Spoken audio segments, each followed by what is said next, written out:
Hey guys, happy Hello, Monday. everybody. How's everybody doing? Doing great. Yeah, I'm Great. awesome. I had a great day with my daughter today. It's been sunny and in the mid 60s, and she and I Oh, just went running, and I love spending that time with her. And she's 39. Yeah, she's middle aged now. It's crazy, but anyway, Wow. yeah. So, but we went, and I actually found one of those turntables that goes into your refrigerator for cheap, like really cheap. I'd kind of been looking for one, and uh-huh. she's one of those people that gets into the auctions, like the online auctions and stuff. Yeah. And so one of the people local that does some of that was having a sale. And so we went to that, and I was like, wow, this is cool. So, and we went to BJ's, and I stocked up on ground beef. So I've been doing meal prep to actually cook the ground beef more, not in burger patties, but to just make the ground beef. And I think that's going to give me like another option, another way of eating it in a Yeah. less messy way Yeah. to do meal prep. So that's what I've been up to today. How about y'all? Kim and I were talking about it before you came on backstage, and my whole life right lately has been with the research for healing humanity. I've been spending most of every day, reviewing Mm, applicants, videos, learning about them, and kind of because we're really kind of narrowing down on who we really want to focus on. And so it's been great. I mean, I'm hearing so many incredible stories, and it's definitely very, very enjoyable job to do. Yeah, I was telling Lynn Carrie that I initially signed up as a volunteer or I sent an email saying that I would like to volunteer, but just the time that would be involved, I don't really think I would have the time. I tend to overextend myself a lot. And oh while I think gosh. it's a wonderful cause and I would love to help out in any way possible, I actually well, probably close to a year ago now, I offered to be a moderator for Carrie's, Homestead How channel. And it's funny because every time I'm in there, there's nothing to moderate. Like our community is just so Yeah. just full of wonderful Hmm. people and nobody really acts up. Occasionally you'll get like a stray, probably hater in there, but it's not too much. So usually I just go in there and enjoy the chat. But yeah, so anyway, if there's ever anything that you need help with, Lynn, just let me know and definitely tell Carrie. I don't talk to Yeah. Carrie directly, just mostly through comments and stuff. So I just wanted to get that out there that I would be willing to help, Absolutely. especially anything medical related. I could pitch in on that too. So Yeah, absolutely. And I have a team of people working under me. And so if there's we're kind of just getting started working together as a team. So I'm still haven't evaluated whether we're going to need more help or not. So I'll definitely be keeping you in mind for sure. okay. All right, guys. Well, hey, everybody in the chat. Thanks for joining Yeah, us. hello. And I had been texting you guys throughout the week because normally, our little book club on my channel gets like, I mean, I'm talking 50 to 200. If I got 200 views, I would be like, yes, because this is my selfish little thing that I created. And then you guys Right. joined me. So it didn't feel quite so selfish at that point. But I really just do this to hold myself accountable and to learn. Hmm. And so anybody watching it is just an added bonus. And the fact that you guys Yeah. are in the chat and that you Yeah. all actually want to participate, I Love love it. it. Yeah. But my last week's video, for some reason, I don't know if it got on some kind of the algorithm took it somewhere. And at first I thought it was trolls because I did get one kind of trolly type comment. But yeah, it got like I think it's over 1,000 views now. Mine I mean, too. Wow. that's viral for me. Not really. Yeah, that's That's, awesome. you know But what? yeah, There I must mean, I have was like, what is mine too. going That on? was the highest for mine. And I usually get like 200-300, sometimes a little more than that. But yeah, mine also got over 1,000. And it's like, what? So at first I was thinking, okay, some vegans somewhere are probably targeting me because the one comment I had told you what it said, Lynn, but Yeah. just to tell everybody what the little comment said. And, I deleted it because I'm like, I'm not giving them any time of day or whatever, but it was kind of hilarious that they actually thought this. They said, what do all fat people have in common? They're all afraid of sugar. And I'm like, Which is okay, first of all, I wanted to answer and say, how do you think I got to be a fat person? Like, I eat too much sugar. I eat too much. well, and to be honest, sugar. I don't know if that person who's actually afraid of sugar. I was not afraid of sugar. I love sugar. Yeah, that's how I got to be overweight, It's when I finally realized I needed to be afraid of sugar that the light bulb went on. And I also realized that all carbohydrates turn into sugar. Yes. And so, yeah, it's when I learned that the weight started to come off. Exactly. So it's exactly the opposite. If you're really overweight, most of the time you're not afraid of sugar. You're not afraid at all of it. You're eating it. It was just such a it was almost like they weren't trying to be super mean, but they were wanting to kind of jab our community like, oh, these people think they can just eat meat and, and become healthy. And so anyway, I just deleted it, and I won't give them any more power than that, but it's just, it's funny. Almost, it's like, okay, is that the best you got? Like, well, here's a good one. I posted which my breakfast videos, to be honest, aren't that exciting. I mean, I mostly eat the same thing every day, but I had done my beef bacon, and then I had my burger patty there, and then I put the sunny side up egg on top of the burger patty, and I was telling everybody, hey, I hope you all have a great day and enjoy whatever you're having, And somebody left a comment and said, that's just nothing but processed garbage. I'm like, what? How is that processed? I mean, got some definitions here. Yeah, exactly. I mean, and I ignored it. I mean, I didn't even. Well, by process, they mean that the animal processes the food they eat in their own stomach in order to process the animal. We process the animal. It was like, in what universe is that processed? Wow. I mean, unless they're talking about the beef bacon, maybe, but I mean, there's nothing processed about an egg or a beef patty. That just goes to show you how really, truly mixed up we are here in America with food. And honestly, I just have to feel sorry for them. Like I'm here to try to educate myself so that I can hopefully educate others too, because I had it backwards as well. I feared meat and fat for most of my life because I grew up in the 80s. That's what we did. Dee Lee, I didn't know till just a few minutes ago you all started this book last week. So this is actually what, the 4th or 5th week we've done? This is like the 7th week of this one. 7th? Yeah. I thought it was less than that. Really? Wow. It's I don't know. Well, so we missed 2 weeks. Yeah, but we've been on this for a long time. We've been going on for a long time with this. You can actually go to any of our pages. And so I'm at Nurse Kimberly Lane, Lynn's at Midlife Carnivore, and Carrie's at My Meatomorphosis with an O in the middle. And you can watch all of the previous lives. You just have to, they're kind of hidden. You have to click on the live tab. Yeah. So go to our main page and then just click on the live tab, and it'll list all of our lives that we've done. So we welcome you to go to any of our pages. We're finishing up our second book, which is good. Yep. And then we're going to, do you want to, we haven't made the announcement about the third yet, have we? We talked about it last time, but yes, this is the next book we're doing. The Big Surprise by Nina Teicholz. Yes. I have the link in the description of my video. Wait, no, I don't have the link. I just have the announcement. I didn't put a link. You can look it up on Amazon, or maybe I'll go back and put the Amazon link to make it easy. I was gonna do the same, but then I'm like, Lynn's gonna think I'm copying off her.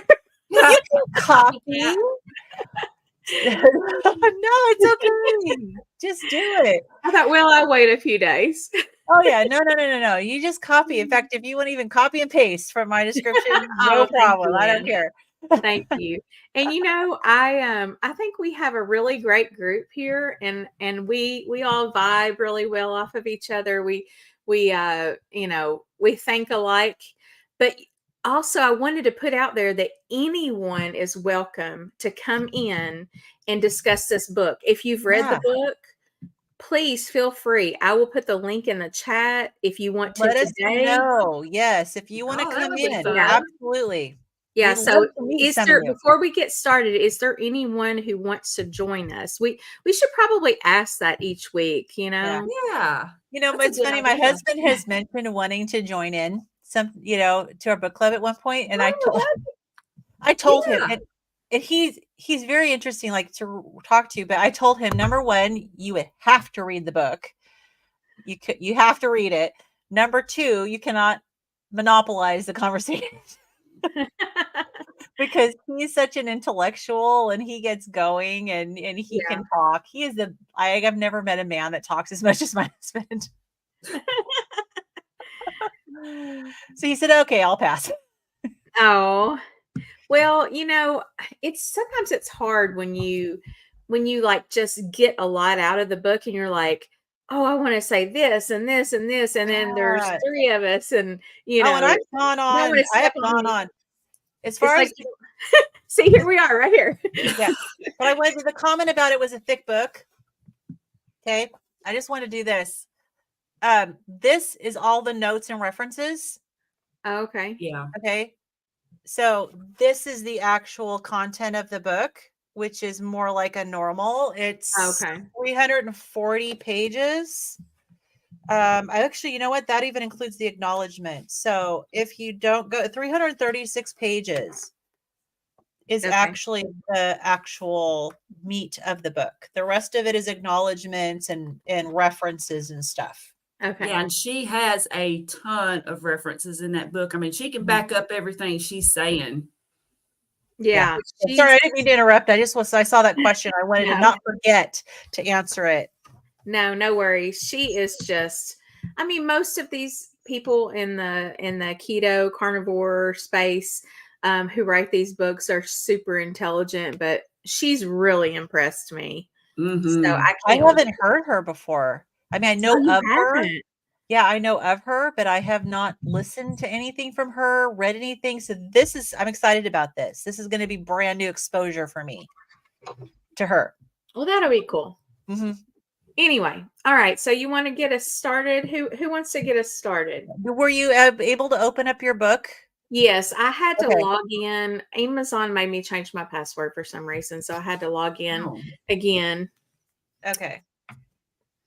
So Okay. yeah, I can get us started. So chapter 25. So we're doing 25, 26, 27, and then there's a little epilogue. So it's fairly short. But so chapter 25 is called Little White Lies. And the quote at the beginning is attributed to Mark Twain, and it just says, "Be careful about reading health books. You may die of a misprint." So this chapter, Dr. Barry is talking, he goes over a whole bunch of these kind of what he calls little white medical lies. He says there are so many, there's too numerous to count, but he's included some of the most common ones in the chapter. And he said, usually you're going to hear these from a friend or relatives, but there's also some doctors that are still repeating these lies. So he's funny. Of course, he's always funny. He says, if you hear one of these lies from your doctor, try to determine if he's joking. Hey, I have an idea. So we could go, each one of us could, I don't know how many, I can't remember how many there are because I listened to it, but if you want to start out with one and then Yeah, we can take turns and go over Yeah. it. Yeah, because this is going to be a lot like kind of faster paced. Okay. Yeah. So, all right. So the first one, and some of these I'd never heard, but some of them, yes, I had heard. And this one I had. So the first lie is we only use 10% of our brains. And so he said, of course, that's a lie. And he said to give this lie credibility, some people attribute it to Albert Einstein. I had heard that. And he said, but magnetic resonance or MRIs, PET scans repeatedly show that this statement is false. All of your brain is working all the time. So, which is either a good thing or a bad thing, depending on how you use it. I really think that when people say that though, because I'm big into like I don't know, like the meditation and positive thinking, like Bob Proctor, for example. And I think it's your ability to, how can I say it, like process information or to use the power of your mind more so than the actual brain Yes. functionality. I think that's what people meant by that. Because when I Yeah. read that, I was like, I don't think that was intended to be about the actual brain. Literally. Yes. I think so too. And I could see why that would be attributed to Albert Einstein, Yeah. because he was notoriously known as being brilliant, a genius, and Mhm. the fact that maybe it meant that, okay, you could be like Albert Einstein too, but many people maybe are mentally lazy or they're not training their brains and engaging their brains to an extent like he did. So I kind of took it the same way that you did. That, yeah, maybe it's just that we're underutilizing Yes, our perfect. brains. Yeah. Mhm. Yeah. Well, the one I found was emergency room and labor and delivery visits increased during a full moon. So I understand that, well, I'll just read first of all what he says. He says, it's not even a little true. I discovered that this was a lie when I was an emergency room doctor and was planning to do a study about the relationship. At the time, I believed this statement to be true. I believe it to be true, and I work at the I believe hospital. it too, because I have a friend. Now, some of this is not necessarily in the medical per se, but like we have a very close friend who is a police officer, and we also have a very close friend who works for the fire department.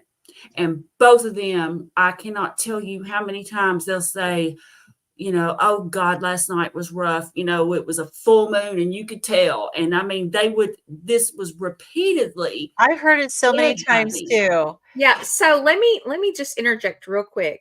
It's not the sheer amount of patients that come in.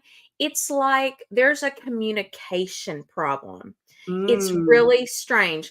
I've noticed this last full moon that we had, it was just a doozy. Like there were so many people that I would say something to, and I'm like, I'm speaking plain English. Why is there a miscommunication here? And it just feels like it was just one thing after another. This person took this patient here before the room was clean. And it was just like a lot of like crossed wires type thing. So I attribute it to some sort of, energy or, maybe the electrical, I don't know, Yeah, the something going magnetic on. fields of the earth. I don't know. Yeah. Well, I I mean, never also, believed in it till I was actually there and saw, and I can predict it. Like I'll say, "Is this a full moon?" I don't even know it's a full moon. I'm like, "This day is nuts. Is it this a just full moon?" feels And then like on it. my way home, I'll see it, and there it is, just Well, glaring. do you also hear in the medical, like working in hospitals, they always say, and I don't know if this is your experience, but in mine, it's like everything happens in threes. Oh, yeah, So like if you got two events during your shift, expect another one, yeah. you know. Hey, Darth, do you want to come on now? If you want to come on now, you can. If you've read the book, and Yeah, let us know. That'd be awesome. Yeah, I would love or if you want to. to, or if you want to wait till the next book, it's up to you. No pressure. Just let us know. So, oh, Russell says, as nurses, we know the full moon is to be respected. Yes. I'm just saying, I am very like I tend to be very skeptical. I don't believe, in a lot of this stuff that people are like, oh, black cats and walking under ladders. No, no, no, no, no. But there's something to the moon thing. I'm Yeah. telling y'all. Well, Okay. and he I says don't that know why. I don't know how, but there's something to it. Well, but think about this though. The moon affects the tides. Yeah. I mean, that is a visual fact. And we are mostly water. So it just makes sense Mhm. to me that the I phases of the can't moon would affect people. I mean, I can't explain it. I cannot Yeah. explain it. But Yeah. some things you just know. Yeah. Well, So, and to be fair, respectfully, I will disagree, Dr. Berry. he does say that the lie is that the emergency room and labor and delivery visits increase. So you're Yeah. not saying the Yeah. visits increase. I'm We're saying it's saying that just chaotic. It's just yes, chaotic. there's a chaos that happens during a full moon that is different than other days. Yeah. Yeah, And I definitely. guess there's no way to quantify that. I mean, unless you had people maybe Right, rate the visits or something like that. Like if right. you took The way days. each day goes, like each day is uniquely different Mhm. Yeah. in a medical situation. So there's no real way of quantifying it anyway, but it's just something that we observe. It's very subjective, but if enough of us nurses see it, you can't just discount it. Yeah. You know. Okay. All right, All Carrie. right. So were you finished? Oh yeah. Yeah. Okay. So the one that I like is one, this is something that I have said throughout this entire book series, book whatever this show, is that there are certain things that I've always known that weren't true. And this is one of them. You should drink at least 8 glasses of water a day or more. I'm just here to tell you that in the 80s and 90s, I almost never drank water. I almost never drank anything. So I knew that wasn't true. We didn't even have, I don't want to say we didn't have water because we had water, but we had a cistern growing up. So you couldn't drink Mhm. the water out of it. So if we drank water, it had to have been brought into our houses. And there weren't individual water, bottles like there are now. That's Um, one thing I was gonna say is that I wonder if it was a marketing thing because back when we were growing up, you didn't have bottled water. In fact, Nope. I remember talking about how with products and stuff, like, oh my gosh, some of these days they're gonna try to sell us water. well, And I then it remember them and then it saying this happened. though. Yes. Like when we were in health class, they told us this when I was probably in middle school at least. And I was like, that's not true because I rarely drank anything. I mean, but then again, I was a big fan of watermelon in the summertime. We would get a watermelon and just Right. eat it until we gorged ourselves. Um, Mhm. And and I drank you got Kool-Aid, but we would make it out of our water that we brought you probably in. got plenty of water. Yeah. But one of the things, so he's basically saying to just let your thirst, drive you. But with that said, as you get older, the brain changes and a lot of older people don't sense thirst like you do when you're younger. And so I know Yeah. there's a lot, it's elderly people, it's a little different. It's hard, it's easy for elderly people to get dehydrated. And so you kind of have to watch it. If like say if you have an elderly parent and make sure that they are drinking water, they may probably need to be reminded to drink water because the thirst trigger in your brain just doesn't work like it used to. So, but who knows if that's going to happen to us? I mean, it may be a function of being on a horrible diet their whole life that part of the brain stops working, Mhm. you know. Yeah. So interesting. All right, it's my turn. Yeah. Let's see here. Oh, this was interesting. Well, actually, so many of them were interesting. Oh, gosh, got to make a decision here.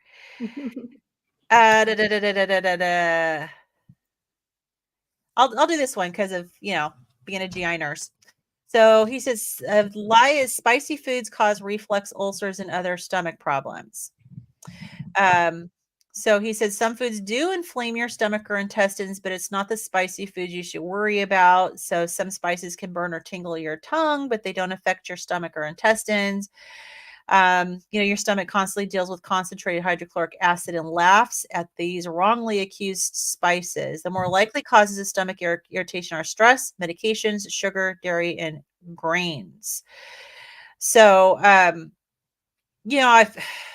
I've I thought that was interesting. I think that there are so many people that have low stomach acid, either because they're on acid blocking medication. I mean, a lot of people are on acid blocking medication. I mean, and I used to be. Um, but spicy foods, to me, I wonder, like, we had a list when I was working in GI, we had a list of all these foods that would naturally loosen the gastroesophageal sphincter. So that's, it would act upon that sphincter and make it looser, which allowed opportunity for acid to reflux into your esophagus. And so spicy foods was on that list. But I definitely feel like there's more contributing factors than just the spicy foods. And it wasn't always spicy foods. I mean, it could be definitely sugar. It could be, caffeine was on the list. There were a lot of things on that list. So I feel like he's probably correct in this, but I think it's a lot more, there's a lot more to it than just the spicy food issue. You know what I'm saying? Yeah. Because there are definitely people who can't handle spicy foods and they do get a stomach ache, but I just feel like there's other factors going on. Or just something else that's in it that isn't necessarily the spicy part. Like it could be, I don't know, like oxalates or something that's in it that causes that more so. Or like the pepper, they just might be irritated by the pepper itself, not the fact that it's spicy. And they may be like me and have mast cell disease and not even realize it, because the spices, the seasonings, the spicy ones are like the peppers are high histamine. Yeah. And it could be a histamine response. So I have an answer to this question. I think it's because your body is like, get this out of here as quickly as possible. So the same way it burns your tongue, it's burning down there. Yeah. And not everybody experiences that, but you're probably not digesting it. No, you're not. Yeah. It's probably just going straight through. So, hey, quick question. I had to turn on my fan because it's so hot in here. I'm in Kentucky, so it's like every other day we're turning on the air conditioner and then the heater. So can you all hear that fan really loud? Okay. No, I don't. I just didn't want to ruin the sound. No. All right. Is it Carrie's turn? Yep. Yeah. And of course, this is one that you always would hear. A woman can't get pregnant during her period. And of course, when you're young and you tend to believe things, and that was just something that always went around that, because nobody wanted to get caught per se. So, people would share what their little secrets were, so to speak. And I've just heard this for years. And he says, don't trust this one. And he's got an exclamation point there. So he's like, don't trust this one. Sperm can live in a woman's body for up to a week. I guess I didn't really realize that. And as any woman can tell you, periods can be long or short or even absent. It's unlikely that a woman will get pregnant from having sex during her true period, but it is definitely not 100% fail-safe. So that's interesting. Yeah. Yeah, that was news to me. Yeah, I had been hearing that for, of course, maybe some of the people I was hanging around with weren't the most. I don't know. But yeah, that was just one that people would say. And I just remember thinking, for some reason, I didn't quite believe it. And of course, I was just always a chicken. But, I guess they were trying to find a way to fit it in somehow and reduce their risk. Yeah. Okay, my turn. Let's see here. You should wait an hour after eating before you swim. I think we all know, as impatient little kids that we were, that this is not true. It's funny. I feel like there were so many things that our parents and grandparents taught us just because they thought it was the best idea, or that's what they wanted us to do. So they just made up these little wives' tales, basically, to control the children. Yeah, I this think is you're what I right. want. Because Yeah. we've all tested this, I'm sure. Yeah. Yeah.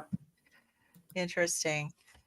Okay, so I think I totally missed a whole page when I was reading this because I'm like, I don't remember seeing these. Okay, but I'm going to read one because I haven't read it yet because I missed a whole page. But this one says you are born with all the neurons in your brain that you'll ever have. And before I even read this, I know that's not true. You do make new neuron connections. And I remember when I was in nursing school, it was like a foreign language. And you got to develop this neuroplasticity when you're learning new things. And so that is an absolute lie. He says this terrible lie started long before we knew better. And the past doctors who had no research believed that once you were grown, you could never form new neurons or nerve cells in your brain. So good research has now proven that grown humans make new brain cells all the time. This is one of the reasons why eating a proper diet with plenty of healthy fats is good for your memory and lowers your risk of dementia. Your brain needs good nutrients to make new neurons. Some old doctors still believe this lie, but it has been completely disproved. And the whole needing the fat to help your brain be healthy is something that I know we talk about frequently on, as carnivores. Mm-hmm. It is important. And I think a lot of people think that once you have something wrong with your brain or there's some damage or whatever to your brain, that's it. But I worked with enough stroke patients over the years that, they recover. I mean, there's some that have really severe damage, but a lot of them do recover. Yeah. And the brain compensates and they can get better. And so, so make sure you eat fat. And then I always feel like too, and it's not just diet, but be in a state of continual learning Mm-hmm. and That helps challenge. more than anything, I think. Yeah, challenge your brain with things that are uncomfortable because you're never going to get past that discomfort if you don't challenge yourself. And again, I bring up the nursing school because I went through an accelerated bachelor's program for my nursing. And it was like we did a 3-year bachelor's degree in a year and a half. Oh, wow. That first semester was over a summer. And I thought my brain was going to explode with I was not only taking all like some basic nursing classes, but I did also pathophysiology and pharmacology all within that 3-month period of time. And it was hard. But the brain got, all those pathways developed and it got easier and easier and easier. So I just always challenge my kids this, I challenge everybody this, to stretch your mind and expose it and do things that are uncomfortable and take on subjects that are maybe out of your comfort zone. And as a nurse, I've seen this. I've seen the power of the brain to heal. It takes a while, but it's amazing, you guys, when you see it with your own eyes. For example, I'll tell you about this one patient I had. I worked at a long-term acute care hospital, which basically is a step between the hospital and like a nursing home, or the hospital and like a very intense rehab program. It's someplace where the patient has been there for so long and they're just not really progressing. So they need a little bit more acute care, but they're just not ready to go to rehab. Anyway, so I worked at this hospital and we had this lady and she was young. She was probably 30 something, 36, 37. And she had decided that she wanted to no longer be alive. So she had taken an overdose of 2 medications that were really not great medications for the job. You know what I'm saying? I hate to be crass like that, but she had taken a long acting insulin and Emdur. Do you know what Emdur is? I don't. It's it lowers your blood pressure. It's like for people who have chest pain a lot and stuff like that. So is it a vasodilator? I think so. It's I been have so to look long it up, but I've worked cardiac, I don't remember all these things. I'm sure it is. Yeah. Kind of like a nitroglycerin. It's one that I haven't given in years, so I don't. Yeah. It's isosorbate or isosorbide mononitrate. Oh, so it's kind of like nitroglycerin. It is for heart-related chest pain, heart failure, and esophageal spasms. It is generally less preferred than beta blockers or calcium channel blockers. You just don't see it given a lot anymore. But basically, it lowered her blood sugar dramatically, but over a huge period of time, like a long extended period of time, and it dropped her blood pressure. So she was down for like probably a day before they found her. And when they found her, they brought her in, and she was at the hospital that I am at now for over a month as an ICU patient. And then she went to the long-term acute care. And when they brought her in, she was in a tent bed, like one of the beds with the netting around it, so that she couldn't, it's kind of like a baby bed almost, where, and she was just like all over the place, just, she wouldn't look directly at you and make eye contact, but she was just looking all around, and she couldn't talk or anything. I want you to know, I had a baby. I took care of her, and then I went and had a baby. And when I came back, she was getting ready to leave. So she was at this hospital for a month. And before she left, she was walking. She was talking. She told them before she left, she wanted to talk to the little redheaded nurse that took care of her.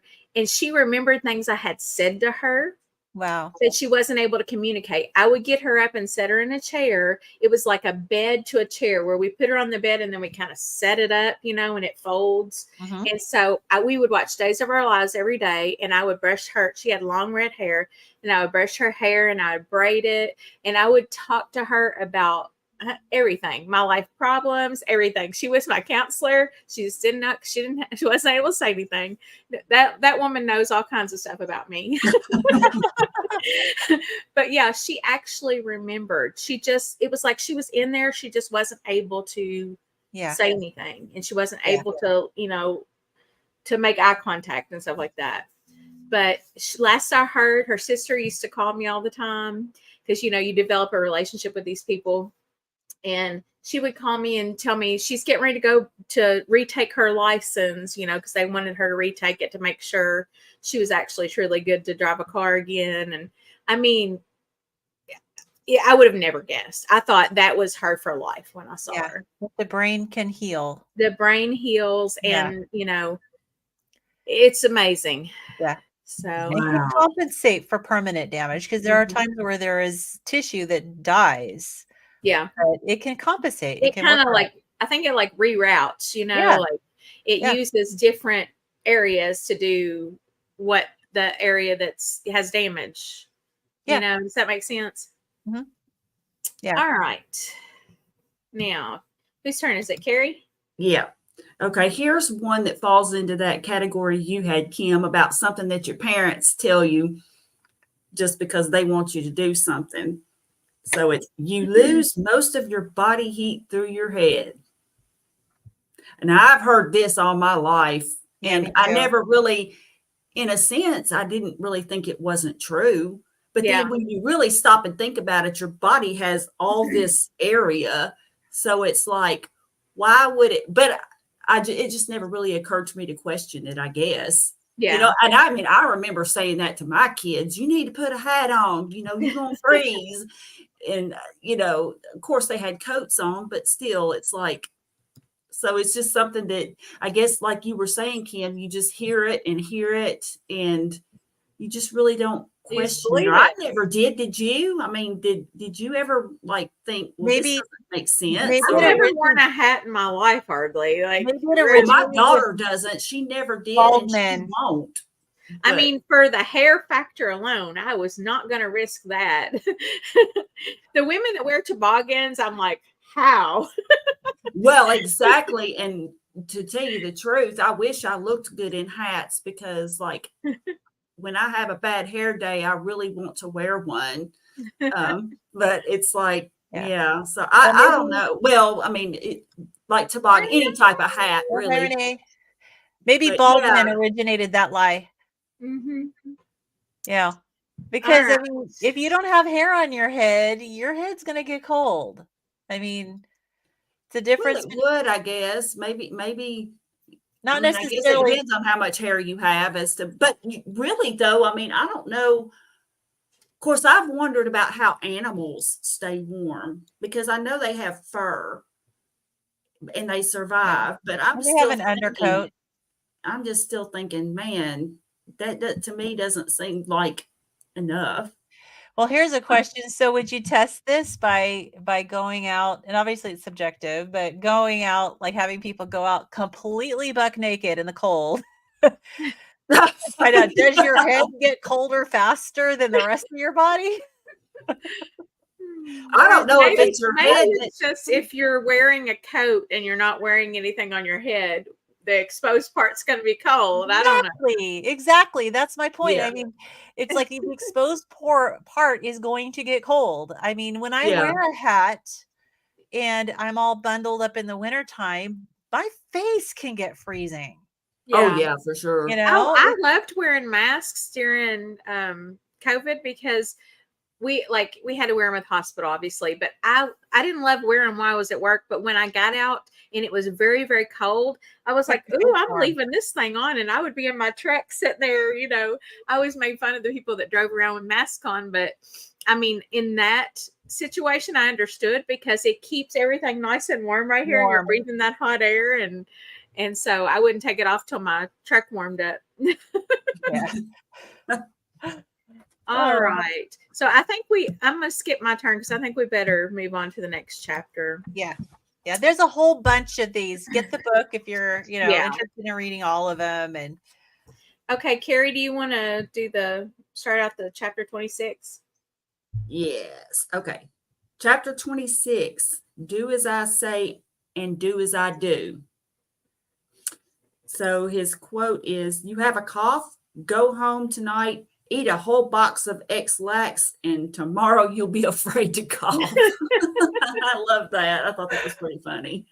that's You won't want to hilarious. cough after that.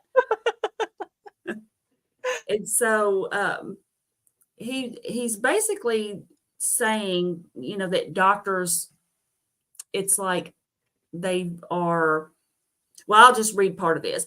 Many doctors live and act just like this preacher, and it's disappointing. Some doctors use tobacco while telling you not to, while others are quite obese, but still feel they have the right to tell you to lose weight or how to lose weight.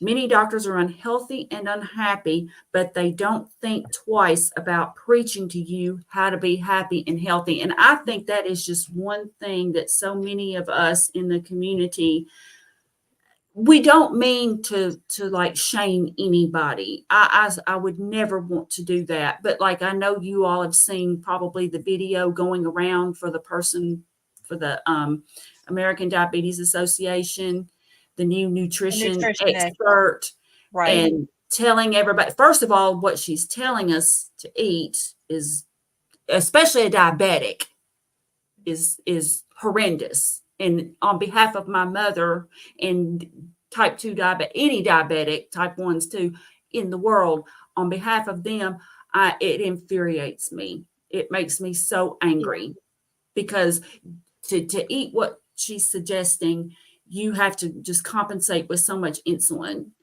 And it's hard on the body too, because you have to anticipate how that stuff is going to react in your body. But the whole point is, I'm sorry, but if she's taking her own advice, she's not a very good representative of it.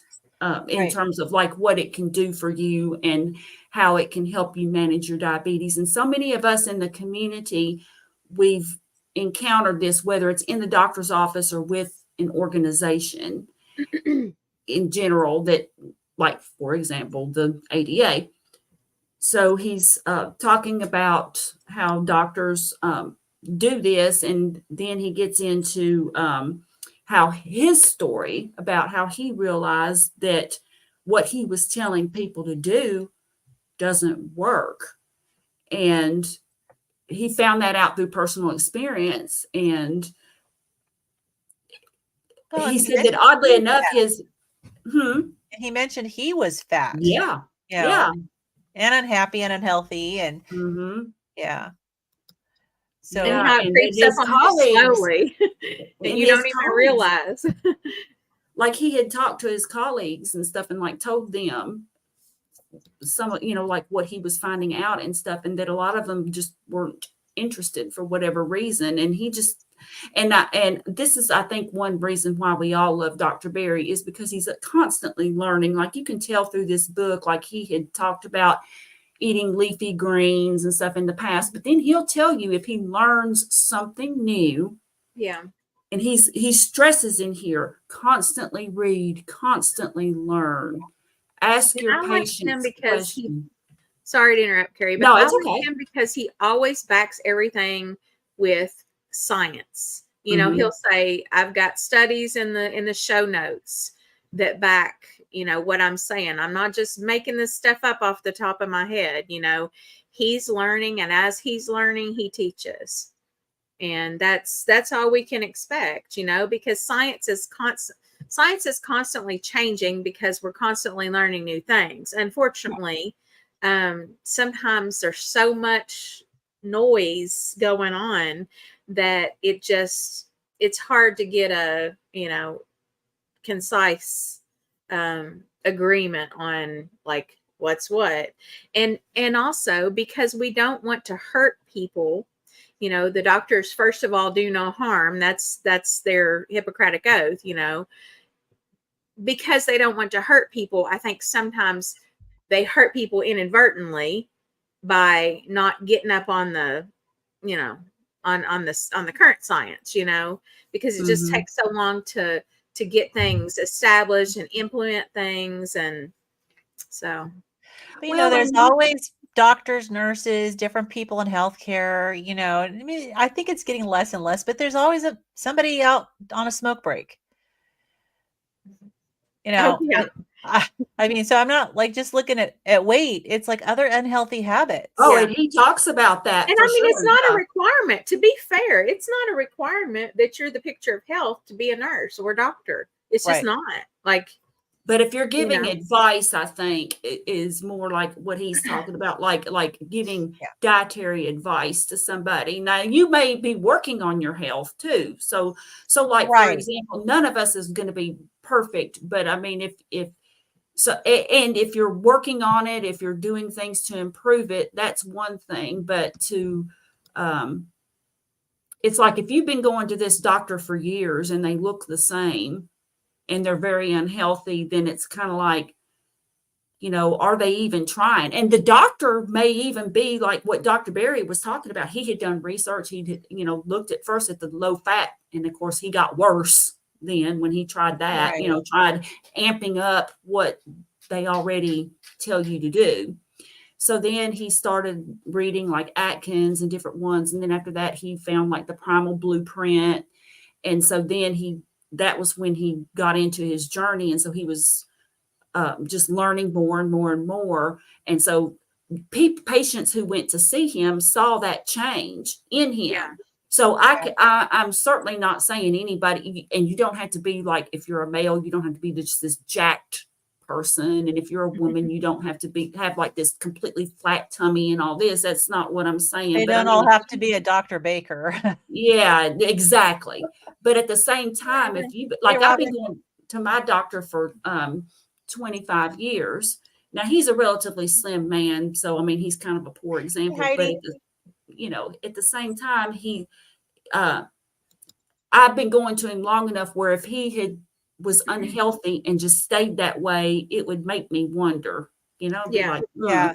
But physician heal thyself is kind of think about how long it took us though to find the right way to eat. Mhm. And so, we may not be dealing with a situation where they're being a hypocrite. Like you said, they may be trying, but yeah. it is a period of, you go through this periods of discovery where and you're trying new things and it's not working. It took me a long time to figure out that a carnivore diet was going to be the solution for me.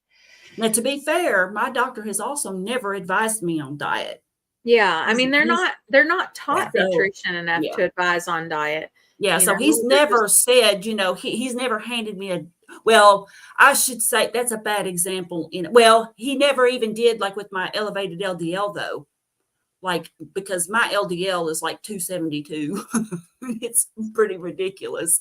And he never, to be fair to him, he didn't nag me either. But I Good. think also the other blood work may have said, I think he could put because my urine, for example, always had ketones, showed for ketones. Not that that's a reliable test, but I mean, they were always present. And just the low triglycerides, the high HDL. I mean, he could probably put it together and figure out what I was doing, but he never told me not to. Yeah. And so he never but he just hasn't given any kind of dietary advice. But I I I think think a it's lot just, of doctors see they give some they can give some basic dietary advice, but at least the outpatient doctors that I work with, even the GI doctors, which you would think would be like experts in nutrition, often they would feel it was outside of their scope, and they would refer people to a nutritionist. Yeah. And because they felt that that was yeah. somebody who specializes in nutrition and they didn't specialize in nutrition. So I've definitely seen maybe a little bit of advice. I mean, in GI, you think they give you something, but not always. Well, and to be fair, I mean, it's kind of like I have a love of vacuum cleaners and tools, but if you buy the tool or the vacuum cleaner and you don't use it, it's kind of the same principle. You can have all the knowledge in the world about what the right thing to do is. I used to study Dave Ramsey, and I could teach a class on Dave Ramsey, but are my finances, just in order? No, because if you don't, even with the knowledge, if you don't use it, if you don't implement it, if that's not your priority, then it's Right. you're still going to be overweight and you're still going to be in poor health if that's not a priority for you. So there's so many factors here that I mean, well, while I don't expect nutritional advice from my doctor, I try not to judge them too. But when they're saying things to me that, I see the point. Like I've had a doctor in the past that I would try to talk to her about, I feel inflamed. And this is before I had all of the knowledge that I have now. I've been studying this stuff for 7 years now, but I knew I felt inflamed. I was like, why do I feel inflamed?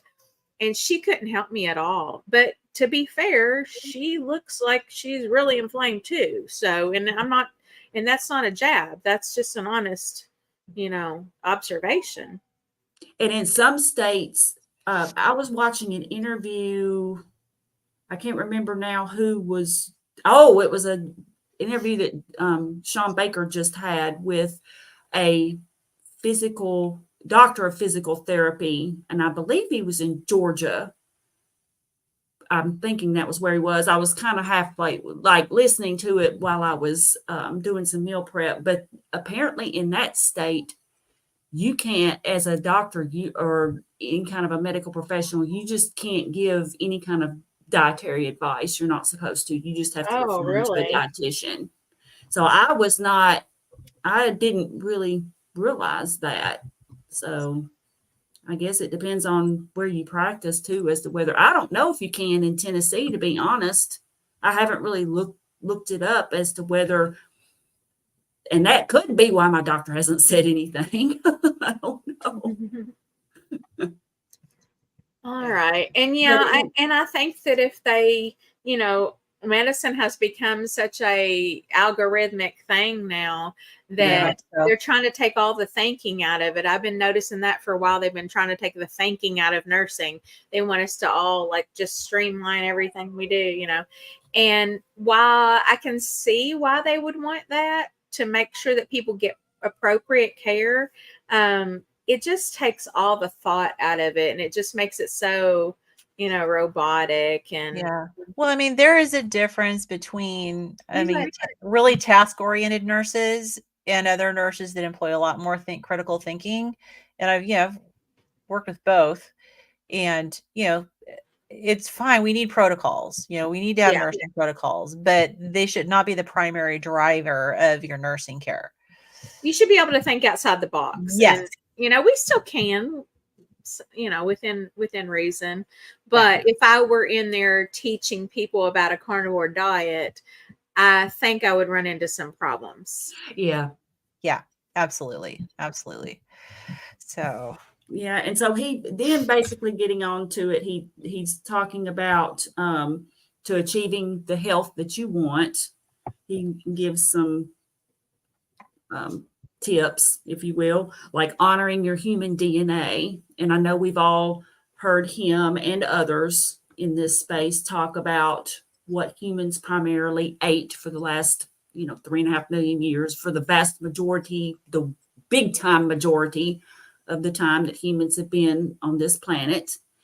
And it's like one little iota of time that we've had all of these other substances available to us. And I think we've seen what they do to us. So he says, honor your DNA. And he says that you need certain nutrients to repair the cells in your body, and that our bodies were made to absorb these, the natural things that we've been eating all of this time, rather than, other substances. So let's see. And then he just talks about a little bit about the lactose in milk, and that, some people can't drink. Well, most people actually can't drink milk. And I know that my dad is lactose intolerant, for example, and I never drank milk that much, but if I had it on cereal, it would bother me. It would just kind of, I wouldn't get sick necessarily, but I would have this feeling, in my stomach for a little while. Now, that didn't stop me from eating cereal, Captain Crunch. Hello. oh yeah, I used to eat cereal all the time, and it was a constant bloat, like Yeah. the bloating that was with when I eat carbs, and the gurgling, and it was always there. I thought, well, I guess I'm just bloated. That's just the way it is. And he does talk about like garbage in, garbage out, kind of like the old computer lingo, and what we've also talked about before about the, like, for example, the seed oils and the quality of your skin and that kind of thing. So it's just eating things that your body needs in order to operate properly, and honoring your environment. And this is, he's talking about, in this particular case, like if there's smoking and toxins and things like that. But then he also talks about, well, I was going to try to tie in two different sections, but like the environment that you live in terms of like relationships, and like if there's constant arguing, if you're in a job that, it ties in with the stress of the words, which is the same type of a thing with your environment. So it's avoiding things like BPA that, seeps into your food and drink. So, just be cognizant of that. And of course, not, smoking or not being around smoke, things like just, and the things quality that of your most of water. us already know. I mean, we pretty much know that smoking is bad, but I mean, unsafe water, unsafe food additives. So we all stay away from, preservatives and stuff like that as much as we possibly can. Yeah. So, and he does say, and I've heard him say this like on his videos, you can't control for every single substance. So, basically just do what you can do, the best that you can. Do your best. Yeah. And, like he'll say once in a while, well, that's a 2% issue. Like if somebody has a question about something. So in other words, if you take care of the 90%, which is what you put into your body in terms of your diet, what you eat, then the other 2%, like if you're talking about makeup on your face, for example, that's important, but at the same time, that may not be biggest And thing. there's environmental things we have no control over too. Yeah. And then we each have to choose where our comfort level is, it's just an individual thing, And then honoring your activity, like what, just getting up and being active. So he's talked about before that you don't necessarily exercise doesn't help in terms of losing weight. But what it does do is it keeps your body operational, and it just it gets the blood pumping and stuff. Like I've got my little hula hoop over in the corner, and if I can't do my morning walk, I'll hula hoop, and then I'll hula hoop in the midst of the day, and it just gets your blood going. You just feel better. And it's good for your mental health. It really is. And it can lower your sugar, you know, Mhm. it can, your muscles, you utilize a lot of that sugar, you know, so it can, I mean, to me, I'm thinking it can kind of supplement your weight loss in that way. Yeah. Because Well, I've been loving my rebounder. oh, That's yeah. having a blast. Really, yeah. really, I'm noticing a difference in how I feel, you know, when I love that video that I guess it was your husband that shot it.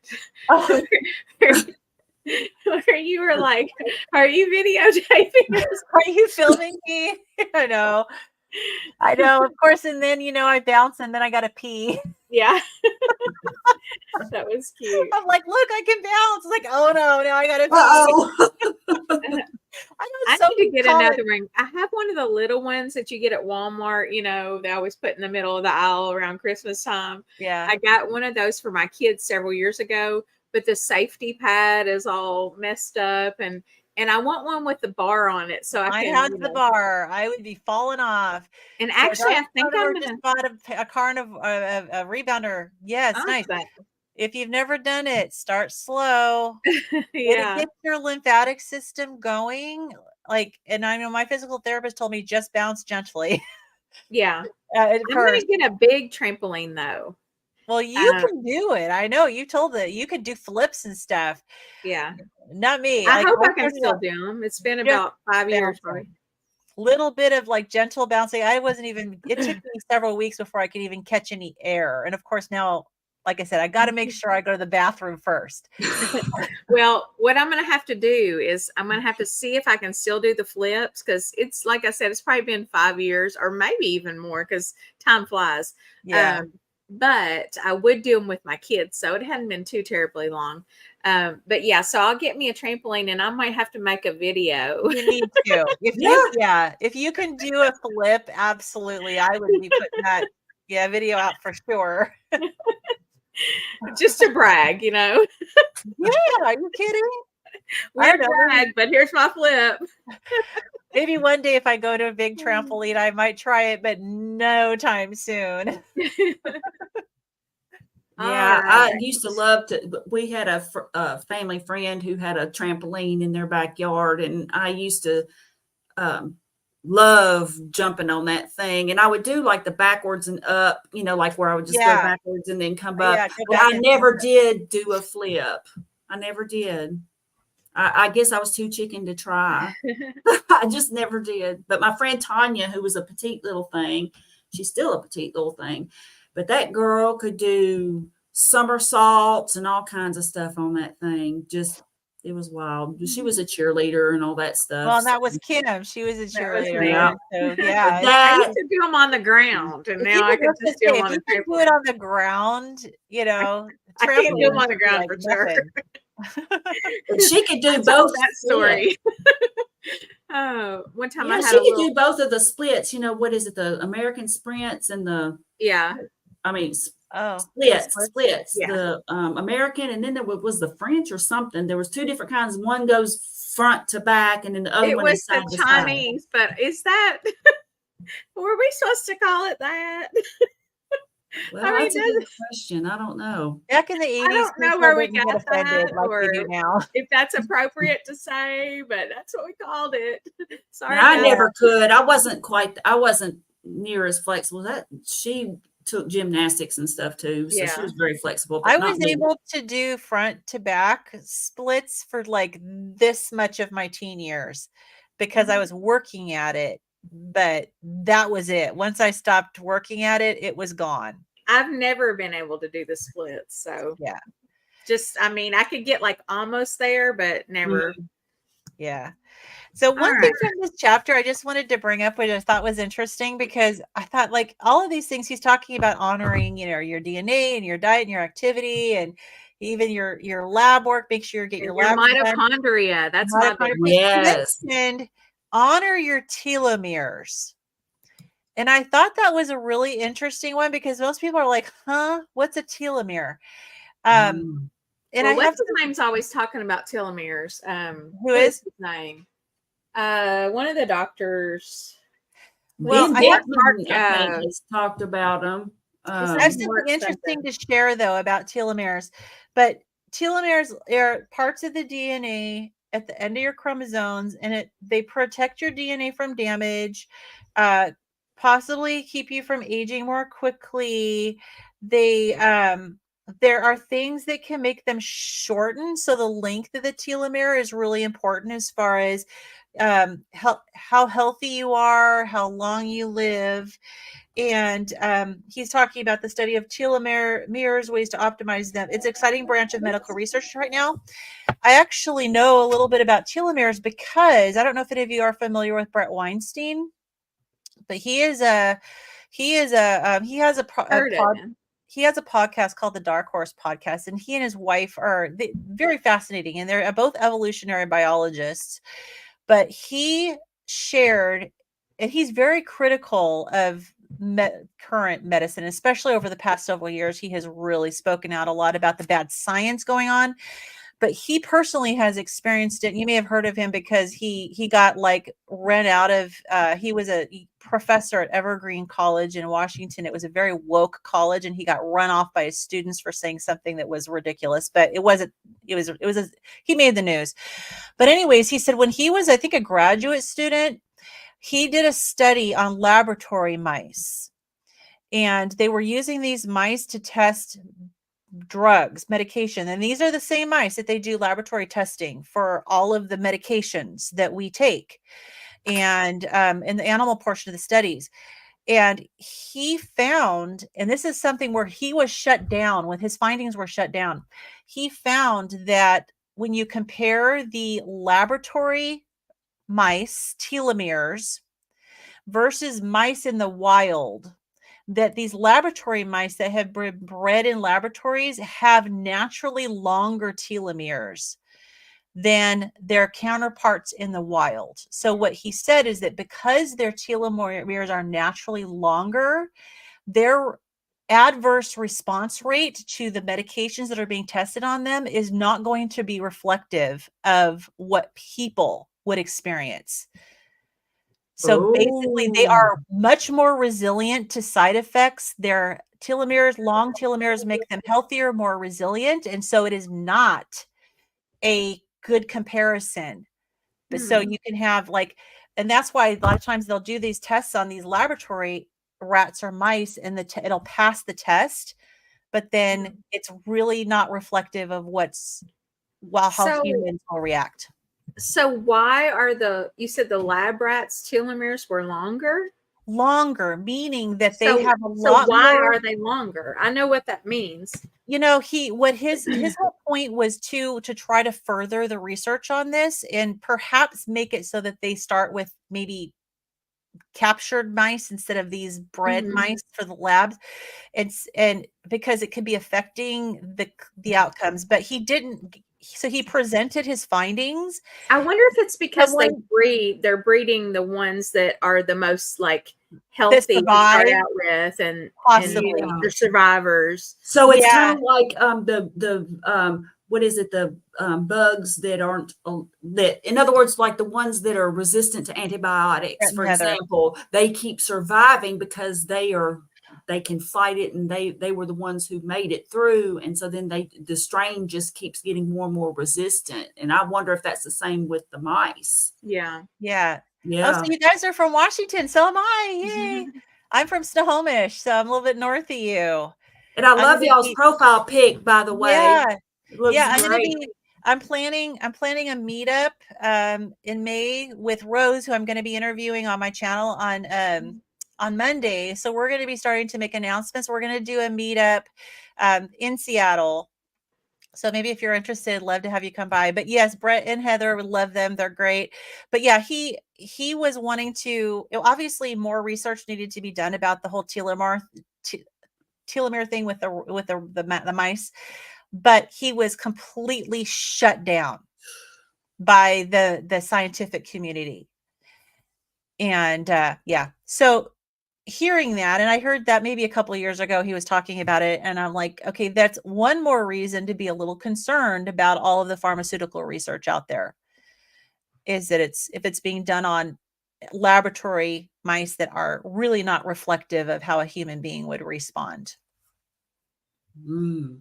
So And then basically he just talks more about honoring your need for screening. So while it acknowledges that a lot of the tests that are run aren't necessary, if you're working with a doctor who understands what you're doing, that you're trying to use your diet and lifestyle to optimize, and then you would actually just receive the tests that you need so that certain things can be caught before they, become fatal. yeah, I mean, get your mammograms, get your prostate Mhm. screening, get your colonoscopies, Did the you stuff. say get your man a mammogram? Mammogram. You said get your man a mammogram. I hope your man ain't got boobs, Get but that too. Listen, I'm gonna get my man a mammogram Get now. that too. Merry Christmas, sweetie. I love you. Mammogram. Oh. That's funny because I mean, preventing it, catching something early on, like you said, the doctor is a lot easier to treat if you catch something early on. And they say, men can get breast cancer too, so maybe they should get Get mammogram. your man a mammogram. All right, we got to speed this up here. Yeah. So, chapter 27, dearest colleagues, the quote is, doctors always think anybody doing something they aren't is a quack. And they tell all the patients, and they think all the patients are idiots. Flannery O'Connor. Yes, and this is why I always get so upset when I go to my doctor and I tell them something and they look at me crazy because I'm like, I know what you're thinking, okay? Because I am right in there with you guys, and I know what you say, and I know what you think, and you better not be directing that towards me. Well, I love this chapter because this needs to be said. He basically called out all these doctors and at various stages and gave advice to medical students, but the whole thing was his focus was keep your mind open, realize that, like he brought up the example of leeches used to be standard of care. Why would you assume that everything we're doing now is not going to, in the future, be equivalent to using leeches back in the past? We still use leeches, by the way. We just use them for a different reason. Yes. We don't use them for bloodletting. We use them to increase circulation, and it works. So, and we use maggots. Yep. For wound debridement. There was a friend of my parents. I remember the first time I ever heard of that. A friend of my parents was actually in, I don't remember what branch of the military, but he was wounded in war, and they used maggots like for his wound or whatever, I guess, to and I just remember away all the dead debris, what they call debridement. Instead of going to do it in surgery, they can the maggots can eat away all the dead tissue because they won't eat live tissue. So, and I was just like, oh, I thought that was the nastiest thing, but he said it saved his life. It is nasty. I can't stand it. Oh, I can't. Well, we don't actually see it though by the time they get to us because they put them in, they count the number that they put in, and then they cover it with a dressing. So it's not like I have to sit there and watch the maggots because that would I couldn't. I couldn't do that. Now the leeches, we do have to watch it because we have to put one on I think it was like every 2 hours. You would put one on. And then one or two or however many they called for, you'd get them and put them on there and then make sure that they're attached and hanging on. And then like 2 hours later, you'd come back in and you'd take those off because they'd be full. And then you would, dispose of those and put new ones on, right?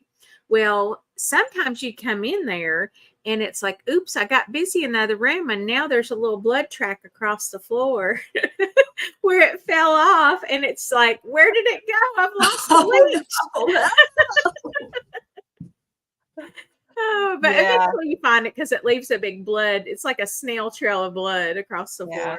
Oh Yeah. man. So it's not that leeches are completely like not a medically viable option for things. It's just that the fact that they used to use them for so Just much for that Yeah. bloodletting, just for bloodletting. they thought Yeah. that that was like the cure all for everything. And they actually killed one president with that. Which Yeah. one was it? Was it? Thought it was Washington. Yeah, Oh, I'm pretty sure yeah. it was I Washington. think it was George Washington. Yeah.